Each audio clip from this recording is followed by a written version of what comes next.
नमस्कार, मैं हूं आपके साथ नेहा दुबे। एपीएन के लोकप्रिय कानूनी प्रोग्राम लीगल हेल्पलाइन में आप सभी का बहुत स्वागत है। इसमें हमारे कानूनी विशेषज्ञ रोजमर्रा की जिंदगी की समस्याओं से जुड़े कानूनी मसलों पर आपकी शंकाओं का समाधान करते हैं। आप भी इस प्रोग्राम से जुड़ सकते हैं और फोन करके कानूनी राय ले सकते हैं। आज हम नेशनल सिक्योरिटी एक्ट या राष्ट्रीय सुरक्षा कानून के बारे में आपको जानकारी देंगे। नेशनल सिक्योरिटी एक्ट या राष्ट्रीय सुरक्षा कानून एक ऐसा कानून है जिसके तहत किसी खास खतरे के चलते व्यक्ति को हिरासत में लिया जा सकता है।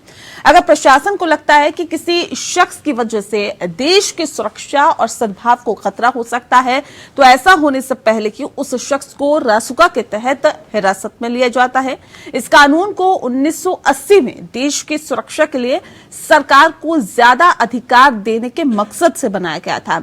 इस कानून का इस्तेमाल पुलिस कमिश्नर, डीएम या फिर राज्य सरकार कर सकती है। अगर सरकार को लगे कि कोई व्यक्ति बिना किसी मतलब के देश के अंदर रह रहा है या देश में रह रहा है या फिर उसे गिरफ्तार किए जाने की जरूरत है, तो उसे गिरफ्तार कर सकती है। कुल मिलाके ये जो कानून है किसी भी संदिग्ध व्यक्ति को हिरासत में गिरफ्तार करने का अधिकार पूरी तरह से देता है।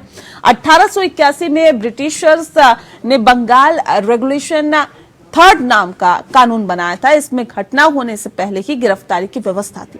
फिर 1919 में रॉलेट एक्ट लाया गया। इसमें ट्रायल की व्यवस्था तक शामिल इसको किया गया था, यानी कि जिसे हिरासत में लिया गया वो अदालत भी जा सकता था। इसी कानून के विरोध के चलते ही जलियांवाला बाग जो कांड हुआ था, और साथ ही साथ ये बुनियादी जानकारी हमने आपको दे दी है, लेकिन इस विषय पर तफसील से जानकारी देंगे और राष्ट्रीय सुरक्षा कानून या रासुका से जुड़ी हुई विस्तार से जानकारी देने के लिए आज हमारे साथ कानूनी विशेषज्ञ अधिवक्ता ओमकार प्रसाद जी जुड़ गए हैं। ओमकार जी, बहुत स्वागत है आपका। जी, तो ओमकार जी आपको इस विषय से जुड़ी हुई बहुत डिटेल में जानकारी देने वाले हैं। अगर आपका भी कोई सवाल है तो आप हमें कॉल कर सकते हैं। फोन लाइंस खुल चुकी है।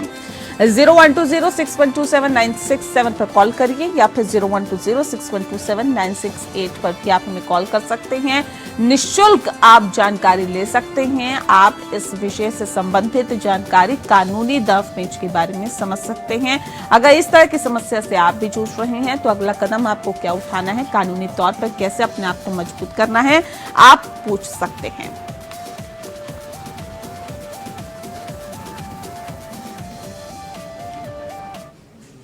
तो ओमकार जी लगातार हमारे साथ जुड़े हुए हैं। ओमकार जी, नेशनल सिक्योरिटी एक्ट या एनएसए क्यों लगाया जाता है सर?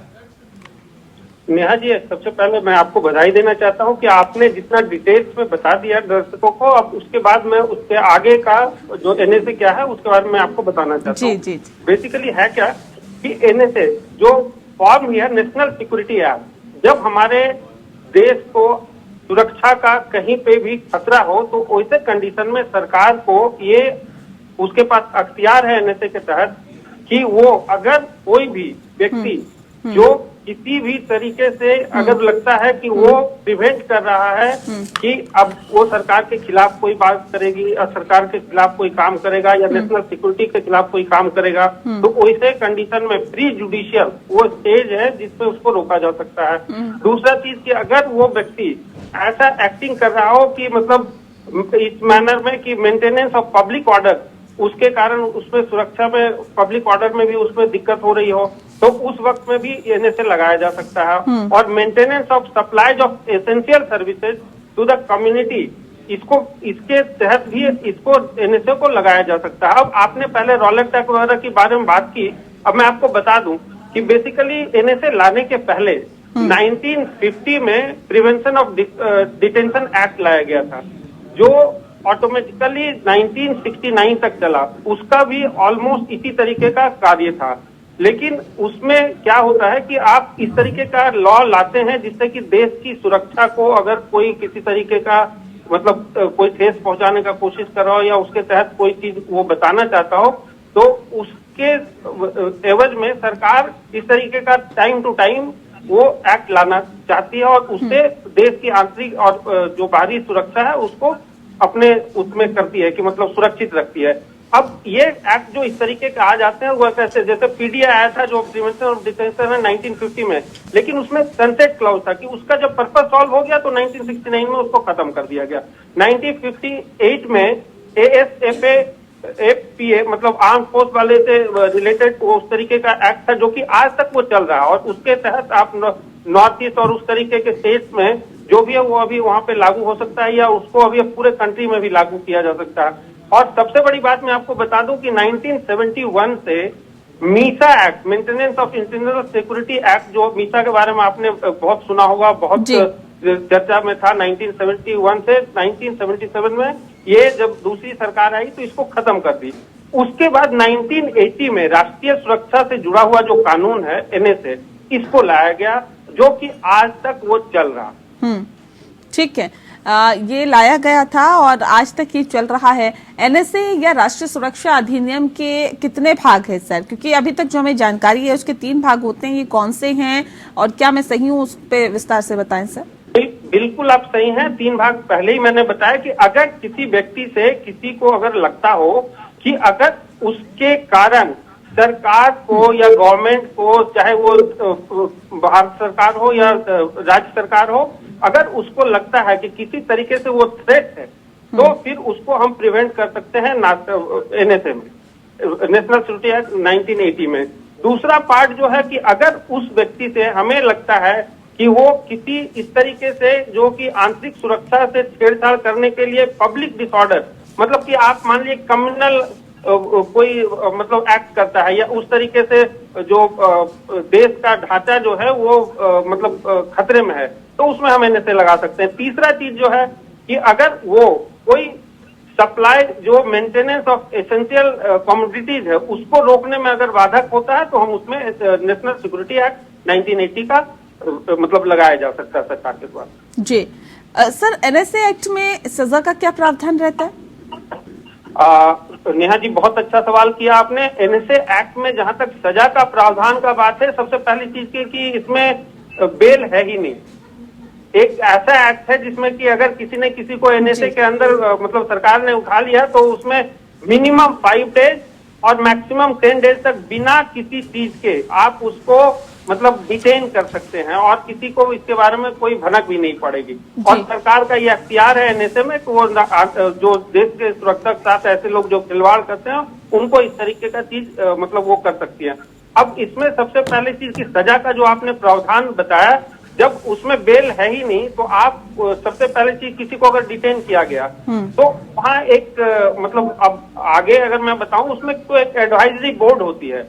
वो बोर्ड के पास अख्तियार है जिसमें कि जो हाईकोर्ट के जजेस होते हैं या हाईकोर्ट के जज बनने के काबिलियत रखते हैं, वैसे लोगों की 3 लोगों की कमेटी होती है, जिसमें से चाहे वो भारत सरकार की हो या राज्य सरकार की हो, एक से अधिक कमेटियां भी गठित हो सकती है, और उनको ये अख्तियार है कि वो अपने लेवल पे अगर देखते हैं तो उसमें कुछ मतलब जो व्यक्ति पकड़ा गया है उसके पास कोई उस तरीके का तथ्य नहीं है तो उनको वो छोड़ सकते हैं, बाकी और किसी के पास उसमें मतलब बेल वगैरह का कोई प्रोविजन नहीं है।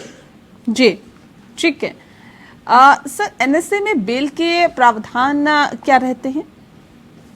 अब बेल के प्रावधान मैंने अभी बताया नेहा जी कि बेल के प्रावधान नहीं है, लेकिन सबसे पहले चीज एडवाइजरी बोर्ड है। एक एडवाइजरी बोर्ड क्या है, वो या तो 3 लोगों की कमेटी है जिसमें कि यह हाईकोर्ट के जज बनने की काबिलियत रखने वाले व्यक्ति हैं, या हाईकोर्ट के जज हैं, उस तरीके के 3 व्यक्ति का एक मतलब सलाहकार समिति गठित की जाती है सरकार के द्वारा। वो भारत सरकार के तहत भी हो सकता है, राज्य सरकार के तहत भी हो सकता है। कमेटी एक भी हो सकती है, एक से ज्यादा भी हो सकती है। ये अख्तियार सरकार को है कि कितनी भी कमेटियां उसमें गठित करें। और उसके तहत जब वो कमेटी गठित हो गई तो उस वक्त में वो अगर ये कहती है कि नहीं जी 5 दिन तक तो आपको मतलब प्रावधान है कि बिना किसी मतलब कानूनी सहायता के आपको 5 दिन तक उसको एक्सटेंड किया जा सकता है, 10 दिन तक आपको रख लिया गया। अब वो जो सलाहकार समिति है वो ये तय करेगी कि वो मिनिमम 3 मंथ तक तो वो आपको डिटेन कर सकती है, फिर वो एक्सटेंशन जो है 3 से 6 महीने के लिए हो सकता है, 6 से 9 महीने के लिए हो सकता है, 9 से 12 महीने के लिए हो सकता है। 1 साल तक बिना कोई मतलब बेल वगैरह के आपको डिटेन किया जा सकता है। ठीक है सर, क्या एनएसए एक निवारक निरोध कानून है? अगर हाँ तो क्यों?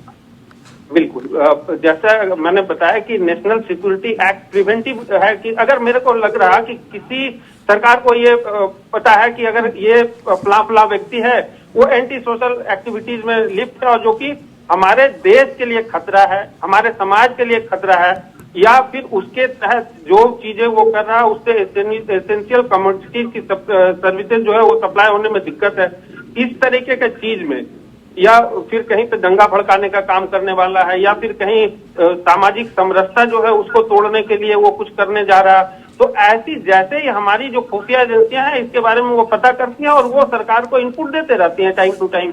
जैसे ही ये चीजें जब उसके पास में आ जाती हैं तो उसके बाद सरकार उस पर एक्ट करना शुरू करती है, उस व्यक्ति को वहां से डिटेन किया जाता है, डिटेंशन। तो डिटेंशन का मतलब है कि उसको हमने अपने सरकार ने अपने पास रख लिया, उससे पूछताछ हो रही है।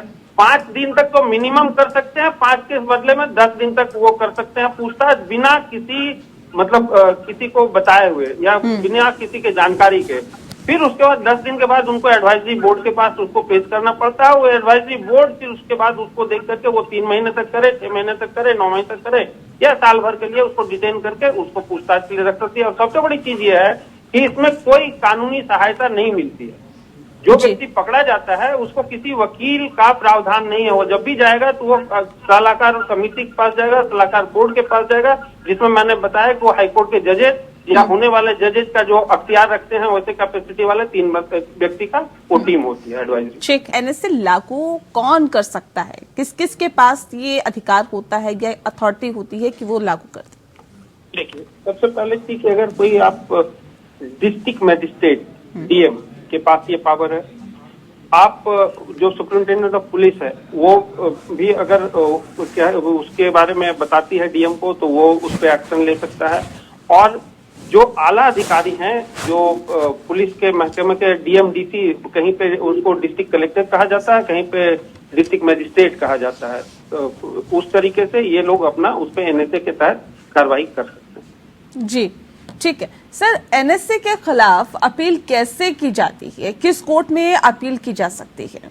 नहीं, मैंने बताया ना, इसमें किसी कोर्ट में आप जा ही नहीं सकते हो। सबसे पहले जाना होगा, सबसे पहले आपको ये एक ऐसा कानून है जो आपको एडवाइजरी बोर्ड के पास ही जाना पड़ेगा। उस एडवाइजरी बोर्ड के पास जाकर के आप अपना जो भी अपना कि मैं निर्दोष हूँ या मेरे ऊपर ये गलत लगाया गया है, तो एडवाइजरी बोर्ड उसकी समीक्षा करती है, जो कि मैंने पहले भी बताया आपको कि 3 व्यक्ति का वो एक समूह है जो सरकार गठित करती है, चाहे वो नेशनल लेवल पे करे या स्टेट लेवल पे करे। हाँ। एक कमेटी का गठन करे या 2 कमेटी का गठन करे या जितनी कमेटियां सरकार से है उतनी कमेटियों का गठन कर सकती है एनएसए में।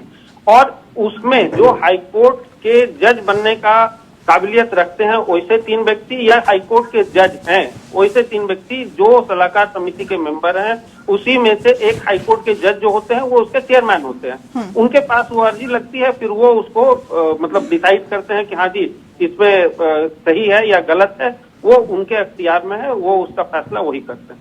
ठीक है सर, एनएसए में गिरफ्तार होने पर किन रिट का इस्तेमाल किया जा सकता है और कैसे? फ्रैंकली बताऊं तो आप किसी भी रिट का इस्तेमाल नहीं कर सकती हैं, इसलिए कि कानूनी आपको कार्रवाई करने का मौका नहीं है। But at the same time जैसे 5 दिनों के अंदर अगर आपने उसको किसी ने डिटेंशन में है, उसको पता ही नहीं है, तो एक रिट आता है habeas corpus to have the body, कि मतलब वो व्यक्ति कहाँ है उसके लिए वो आप हाईकोर्ट में रिट हैबियस कॉर्पस का लगा सकते हैं, जहां से आपको ये पता चल सकता है कि हाँ ये वो पुलिस वाले या सरकार वाले उसमें आकर के बता सकते हैं कि हाँ ये इसको इसमें डिटेन किया गया। लेकिन वो जब मैंने बताया कि 5 से 10 दिन तक उसकी भी जानकारी आपको नहीं दी जा सकती है, तो वो रिट लगाने का भी कोई फायदा नहीं है। लेकिन अगर आप लगाना है तो केवल हैबियस कॉर्पस का रिट वो भी हाईकोर्ट में लग सकता है। ठीक है सर, एनएसए में गिरफ्तार होने पर संवैधानिक अधिकारों का क्या होता है? आप देखिए, सबसे पहले चीज कि संवैधानिक अधिकार तो बिल्कुल एनएसए में आप चले गए, जब आपको वकील नहीं मिल रहा तो फिर संवैधानिक अधिकार रहे कहाँ। अब सबसे पहली चीज कि अगर एक बार किसी को एनएसए के तहत गिरफ्तार कर लिया गया तो डिटेंशन हो जाएगी तो अल्टीमेटली एडवाइजरी बोर्ड मैंने बताया, उसी एडवाइजरी बोर्ड के पास जाइए, जो भी कहना है, जो भी दरखास्त लगानी है, जो भी दरख्वास्त करना है वो एडवाइजरी बोर्ड के पास ही करना पड़ेगा। कि हमारी ये राइट है। अब इसको मैं एक और बृहत में अगर समझाऊं, अगर आपके पास टाइम हो तो 1 मिनट मैं आपसे लेना बिल्कुल, चाहता हूं कि बिल्कुल, उसमें सर। दो चीजें हैं। मान लीजिए कि एक किराएदार को किसी मकान मालिक ने अपने घर पे मतलब रहने को दिया, उसका सारा चीज उसने अपना सारा चीज देखा और उसके बाद उसने दिया, लेकिन वो किराएदार वहां उसके घर में वो रह करके जो नेशनल सिक्योरिटी के अगेंस्ट काम कर रहा, और वो किराएदार को सरकार एनएचए में गिरफ्तार कर लेती है। इसमें हो सकता है कि उसका लैंडलॉर्ड को भी सरकार एनएचए में गिरफ्तार कर ले। अब लैंडलॉर्ड को तो कुछ पता नहीं कि उसका जो टेनेंट है वो इस तरीके का एक्टिविटी में इन्वॉल्व है।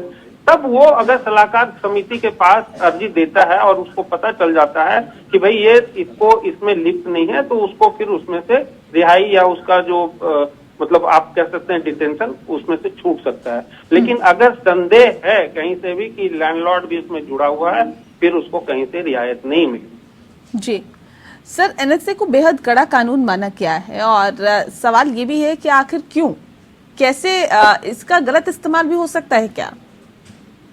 गलत इस्तेमाल बहुत कम जगहों पे होता है। अगर मान लीजिए कि किसी के साथ में, जैसे मैंने अभी एक एग्जांपल दिया कि लैंडलॉर्ड का और टेनेंट को रखा आपने, टेनेंट है नेशनल सिक्योरिटी के अगेंस्ट में काम कर रहा और लैंडलॉर्ड को भी उठा लिया गया, तो वो आप कह सकते हैं कि लैंडलॉर्ड के खिलाफ वो बेजा इस्तेमाल हो रहा। बट ऐसे कंडीशंस में राष्ट्रीय सुरक्षा के साथ खिलवाड़ करने वालों के लिए ये बहुत ही सख्त कानून है।